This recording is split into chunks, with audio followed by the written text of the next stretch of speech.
今回は、ザ・バックルームズエンディングスイベントを紹介するよ。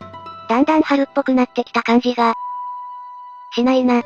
今回はミスターベーコンヒア1999さんの、ザ・バックルームズエンディングスイベントを3本立てで紹介するよ。今日は豪華だな。まずはこちら。You are lost。いきなり絶望的な感じだな。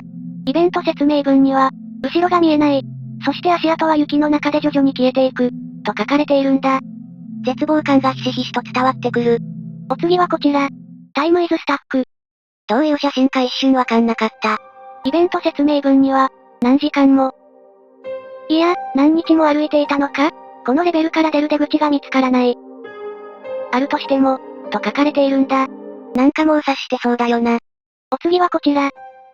You feel the urge to go swim。訳すと泳ぎに行きたい衝動に駆られる。なぜ今この状況で？イベント説明文には、泳ぎに行きたい衝動に駆られる。しかし、自分が死ぬことがわかっている。と書かれているんだ。よく見たら、周りが砂だらけで水一つないのか。お次はこちら。ブラッドムーン。見るからにヤバそう。イベント説明文には、時間がない。奴らが来る。と書かれているんだ。シンプルでわかりやすい。お次はこちら。You made a noise。音立てちゃいけない感じだったのか。イベント説明文には、何かが来る。と書かれているんだ。絶対に逃げられないなこれは。お次はパート2。The end, I think。演出がおしゃれ。イベント説明文には、ザエンドまで来た。助かったんだ。と書かれているんだ。それはなんだよな。お次はこちら。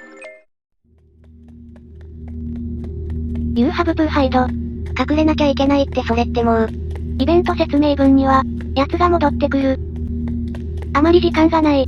足音はますます速くなっている。と書かれているんだ。緊迫感が半端ないな。お次はこちら。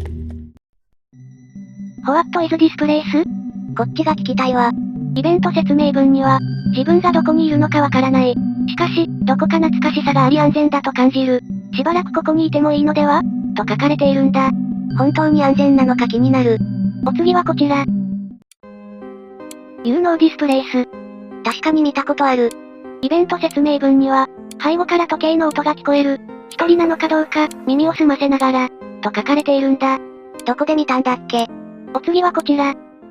バッドエンディング。ここに来てエンディングか。エンディング説明文には、脱出できない。彼女が階段を降りてくる音がする。と書かれているんだ。まっとうなバッドエンドだ。お次はこちら。Your curiosity wants you to walk further。訳すと好奇心は、もっと遠くへ歩きたがっている。好奇心は猫をも殺すぞ。イベント説明文には、でも、心の奥底に暗闇の中で何かが待っている。と書かれているんだ。もう何かがいることわかってるじゃん。お次はこちら。You are not safe。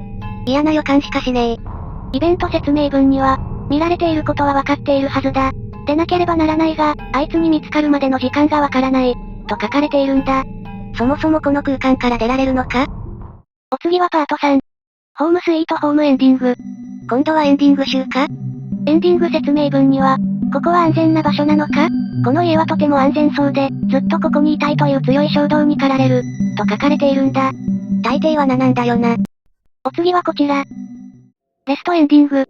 ガソスタがポツンとあるだけで結構不気味だな。エンディング説明文には、ここは平和だ。安全だと感じる。しかしとても寒く、行くところもない。暖かい場所を探そうとしても、暗すぎるからどこにも行けない。と書かれているんだ。安全すぎて何もなさすぎるのも考えようだもんな。お次はこちら。パスイントゥザダークネスエンディング。訳すと暗闇への道エンド。さっきのエンドの続き？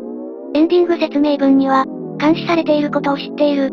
パニックに陥り、深刻なパラノイアに陥っている。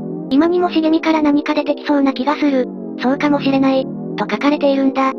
だいぶ精神持ってかれてるな。お次はこちら。スタックフォーエターニティエンディング。64マリオのところか？エンディング説明文には、行くところはない。立ち往生している。と書かれているんだ。積んでる。お次はこちら。パスイントゥザノーウェアエンディング。殺風景なところだな。エンディング説明文には、寒くなるまで永遠にこの道をたどるのか。と書かれているんだ。虚無感半端なそう。お次はこちら。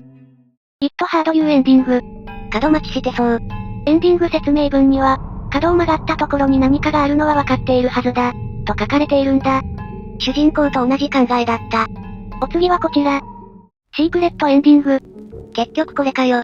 エンディング説明文には、ここはとても身近に感じて、どこか懐かしげも感じるが、と書かれているんだ。そりゃあ全世界で15億回も見られてるところだからな。ということで、今回はここまで。今回のザ・バックルームズエンディングスイベントは、パートごとに異なった演出で、内容もなかなか凝った感じのものが多かったな。やっぱりバックルームズのエンディングだったりイベントって、本編とは違った面白さがあるよね。エンディングはエンディングで、レベルを本編とは異なる扱い方で。あ、この光は。春になりました。もうだいぶこれに慣れてきたぞ。逆に慣れていただかないとこっちが困る。